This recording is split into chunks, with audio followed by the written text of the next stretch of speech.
Madam నమస్తే అండి. చంద్రబాబు, లోకేష్, పవన్ కళ్యాణ్ అమరావతి పేరుతో దోచుకుంటున్నారు, డెవలప్మెంట్ ఏం చేయట్లేదు అని చెప్పి అంబటి రాంబాబు మాట్లాడుతున్నారు. ఒక అమరావతి వాసిగా ఏం చెప్తారు మీరు? జై అమరావతి, జై ఆంధ్రప్రదేశ్. వాళ్ళ మాటల్ని ఎప్పుడు ఎవరు ఫస్ట్ నుంచి కూడా ఎవరు లెక్కలో తీసుకున్నది లేదు. వాళ్ళకి నోరు ఉంది కదా అని చెప్పి ఇష్టం వచ్చినట్టు మాట్లాడుతూనే ఉన్నారు. వాళ్ళు చేయాల్సిన అభివృద్ధి చేయకపోగా ఈరోజు అభివృద్ధి చేసే వాళ్ళని చూసి ఒక అసూయతోటి తట్టుకోలేక ఇలా మాట్లాడుతున్నారు తప్పితే నిజంగా వాళ్ళు నేర్చుకోవాలనుకుంటే డెవలప్మెంట్ ఎలా చేయాలనేది ఒక విజన్ గల నారా చంద్రబాబు నాయుడు గారిని చూసి నేర్చుకోవాలని వారికి తెలియజేస్తున్నాం ఇక్కడ ఒక అమరావతి రైతుగా. అంటే మేడం, చంద్రబాబు దళారుల పేరుతో స్క్వేర్ ఫీట్ని 10,000 చొప్పున వాళ్ళకి అప్పచెప్పేస్తున్నాడు, డెవలప్మెంట్ ఏం చేయట్లేదు, దోచుకుంటున్నాడు అని చెప్పి కూడా మాట్లాడుతూ ఉన్నారు. ఇక్కడ దోపిడీదారులు ఎవరంటే మీకు వచ్చింది కానీ పేరు ఇక్కడ కూటమి ప్రభుత్వానికి ఇంతవరకు ఆ నింద మీరు వేయగలరేమో కానీ ప్రజల్లో నుంచి అసలు ఆ మాటే రాలేదు. గతంలో కూడా ఇక్కడ ఇన్సైడ్ ట్రేడింగ్ జరిగిందని చెప్పి ఇంకా చాలా రకాలుగా ఆయన వ్యాపారం చేశారు, ఆయన దోచుకున్నాడు, ఇక్కడ ప్రజలను మోసం చేశారు, బలవంతంగా లాక్కున్నారు, ఇలాంటి ఎన్నో మాటలు అన్నారు భూమి ల్యాండ్ పూలింగ్ దాని విషయంలో. కానీ ఆయన ఎక్కడ ఇన్సైడ్ ట్రేడింగ్ జరగలేదని కోర్టు న్యాయస్థానమే తీర్పిచ్చింది. అయినా కూడా ఇంకా మీరు సిగ్గు లేకుండా ఇలా మాట్లాడుతున్నారంటే ఇంకా మిమ్మల్ని ఏమనుకోవాలి? ఎక్కడ ఎవరు దోచుకున్నారో ఆ రోజు రాష్ట్ర ప్రజలందరికీ తెలుసు. ఎక్కడ అవకాశం ఉంటే అక్కడ రాష్ట్రం మొత్తం దోచుకుతింది మీరు. విశాఖను కూడా నున్నగా గుండు గీసింది మీరు. ఈరోజు ఇంకా వాళ్ళని చూసి అసూయపడుతూ ప్రజల్లో ఒక మంచి వెళ్ళిపోతున్నారు. మళ్ళీ మంచిగా నెక్స్ట్ కూడా వాళ్ళే వస్తారేమో, ఎక్కడ మళ్ళీ మనం ఇదైపోతాము, ఎలాగోనా కొంచెమన్నా ఏది సూది బెజ్జమంత ఇది ఉన్నా కూడా మనం దూరిపోవాలన్నంత ఇదిగా ఆలోచించేది వాళ్ళు. కాబట్టి వాళ్ళకు ఉంటుంది ఎలాంటి ఆలోచన. అధికారంలోకి వచ్చిన దగ్గర నుంచి ఎక్కడన్నా ఏమన్నా అభివృద్ధి పనులు ఏమన్నా చేశారా? అది చెయ్యకపోగా రాష్ట్ర ప్రజలందరినీ, ఒక రైతులనే కాదు ప్రజలందరినీ, ప్రతి వ్యవస్థలో ఉన్నటువంటి వాళ్ళని రోడ్డు మీద ఎలా నిలబెట్టారు, ఎన్ని ఇబ్బందులు పెట్టారు, ఎంత దారుణంగా దాడులు చేశారు, హత్యలు చేశారు, ఇన్ని మీ మీద పెట్టుకొని అవన్నీ ఆ నిందలన్నీ తీసుకొచ్చి పక్కన వాళ్ళ మీద వేయడం ఎంతవరకు కరెక్టు?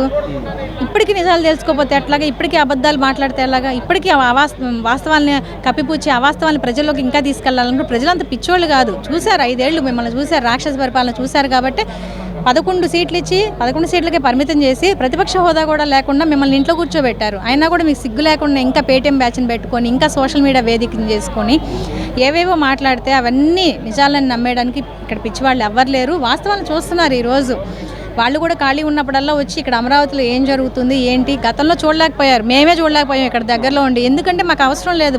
ఆ రోజు భూములు ఇచ్చాం, డెవలప్మెంట్ చేసి ఒక విజన్ ఉన్న నాయకుడు చేస్తాడనే నమ్మకంతో మేము ఇక్కడ చుట్టుపక్కల ఏం జరుగుతుందో మేమే చూడలేం. కానీ ఈ రాక్షసుడు వచ్చాడు, రాక్షస పరిపాలన మొదలుపెట్టాడు. అసలు దినదినగండం 100 ఏళ్ల ఆయుష్గా మారిపోయింది. కాబట్టి మేము గతంలో ఎన్ని ఇబ్బందులు అయితే పడ్డామో అది మళ్ళీ పడకూడదని చెప్పి రాష్ట్ర ప్రజల సహకారంతో, న్యాయస్థానాల సహకారంతో ఈరోజు మళ్ళీ కూటమి ప్రభుత్వం అందరం రాష్ట్ర ప్రజలందరం కలిసి కట్టుగా అధికారంలోకి తీసుకురావడం జరిగింది. వచ్చిన దగ్గర నుంచి వాళ్ళు రైతుల పక్షంగా ఇక్కడ జంగిల్ క్లియరెన్స్ చేశారు. మీరు అన్నారు అడవిని తలపెంపు చేసింది మీరే. శ్మశానం అన్నారు. చాలామంది రైతులు మనోవ్యధతో మనశ్శాంతి లేకుండా ఏమైపోతుందో, మన బిడ్డల భవిష్యత్తు ఏమైపోతుందో అని చెప్పి దాదాపు 250 మంది చనిపోవడం జరిగింది. మరి అలా శ్మశానం చేశారు ప్రతి గ్రామంలోనూ. శ్మశానం మీరు అనుకున్నవన్నీ చేసి చూపించారు తప్పితే అభివృద్ధి ఎక్కడ చేసి చూపించలేదు. సో కాబట్టి ఇక్కడ అభివృద్ధి అనేది ఎలా చేయాలో ఈ ప్రభుత్వాన్ని చూసి నేర్చుకోమని మేము వైసీపీ వాళ్ళకి చెప్తున్నాం. అంటే మేడం, ఏదైతే రైతులను ఆదుకున్న ప్రభుత్వం వైసీపీ ప్రభుత్వం, రైతులకు ఏ పరంగా యంత్రాలు కానీ, సబ్సిడీ పరంగా విత్తనాలు వేయడంలో కానీ, లేదా వాళ్ళకి కావాల్సిన డబ్బులు మనీ పరంగా కానీ ఆదుకున్న ప్రభుత్వం వైసీపీ ప్రభుత్వం. చంద్రబాబు ప్రభుత్వం రైతులను పట్టించుకోవట్లే, దగ్గకవరు ప్రభుత్వం చంద్రబాబుది అని చెప్పి మాట్లాడుతున్నారు. రైతులు మోసం చేసిన ప్రభుత్వం అని చెప్పి కూడా మాట్లాడుతూ ఉన్నారు. వాళ్ళ హయాంలో అంటే ఏ ప్రభుత్వం అయితే అధికారంలో ఉందో ఆ అధికారంలో రోడ్డు మీదకి వచ్చింది ఎవరండి? ఫస్ట్ ఎవరు వచ్చారు? రైతులు వచ్చారు. మరి అప్పుడు రైతులకి న్యాయం చేస్తున్నట్ట, అన్యాయం చేస్తున్నట్ట? సరే, ఒక అమరావతి మీద కక్ష ఉంది, లేకపోతే ఒక వ్యక్తి మీద కక్ష ఉంది. ఆ వ్యక్తి అమరావతిని నిర్మించాలనుకుంటున్నాడు, వీళ్ళు సహకరించారు కాబట్టి ఆయన మీద వీళ్ళ మీద మనం పగా ప్రతీకారాలు పెంచుకుందాం. మిగతా వరకన్నా న్యాయం చేయాలిగా. పోనీ ఇక్కడ వరకు ప్రతీకారాలు పెంచుకో, తప్పలేదు. సరే, మిగతా రాష్ట్రం అంతా ఏమన్నా న్యాయం చేయగలిగావా? లేదే.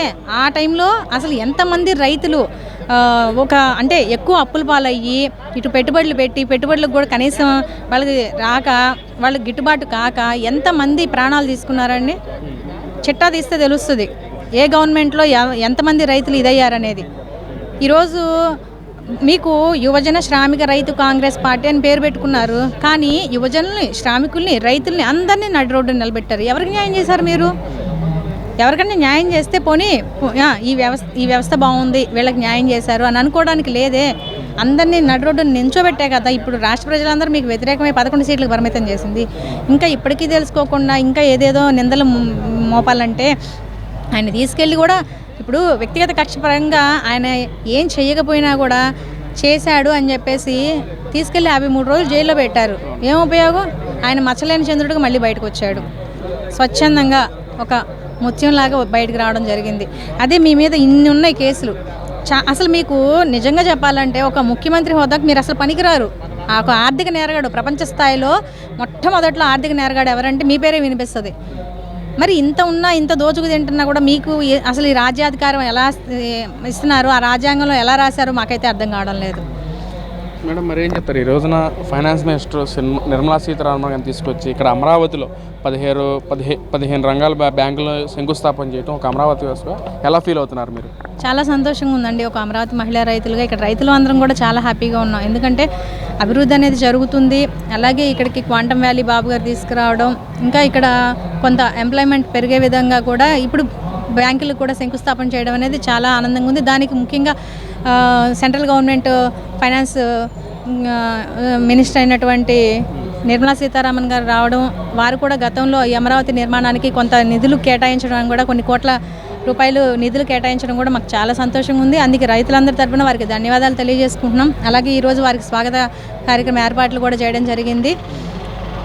చాలా సంతోషంగానే ఉంది. ఈ బ్యాంకులు అనేవి చాలా ఎంప్లాయ్మెంట్ విధంగా చాలా మందికి ఇక్కడ జీవనోపాధి కొనసాగుతుంది. దీనివల్ల ఏంటంటే రేపు భవిష్యత్తులో కూడా అందరికీ ఇక్కడ దగ్గరలోనే అన్నీ ఉండడం వల్ల మాకు ఎక్కువ ఇబ్బంది లేకుండా ఉంటుంది. కాబట్టి ఈ బ్యాంకులు ఇక్కడ రావడం వల్ల యువతకి ఏ పరంగా డైరెక్ట్గా కానీ ఇండైరెక్ట్గా కానీ వాళ్ళు చెప్తా ఉన్నారు 5,000 జాబ్లు పైచీలకే వస్తాయని చెప్పి కూడా వాళ్ళు మాట్లాడుతున్నారు. అసలు ఏ విధంగా ఉపయోగపడుతుంది అంటారు?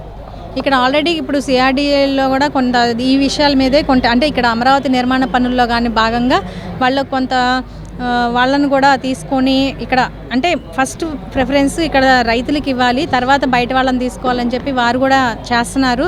అలాగే వారు కూడా తీసుకొని వారికి ట్రైనింగ్ ఇస్తున్నారు. అలాగే ఆ ట్రైనింగ్లో ఎవరైతే బాగా మంచిగా స్పీడ్గా యాక్షన్ అంటే వాళ్ళ పనితీరు బాగుంటే కనుక వాళ్ళని తర్వాత తీసుకోవడం జరుగుతుంది. ఈ 10,000 నుంచి ₹1,00,000 వరకు జీతాలు కూడా ఉంటాయి, శాలరీస్ వాళ్ళవి అని చెప్పారు.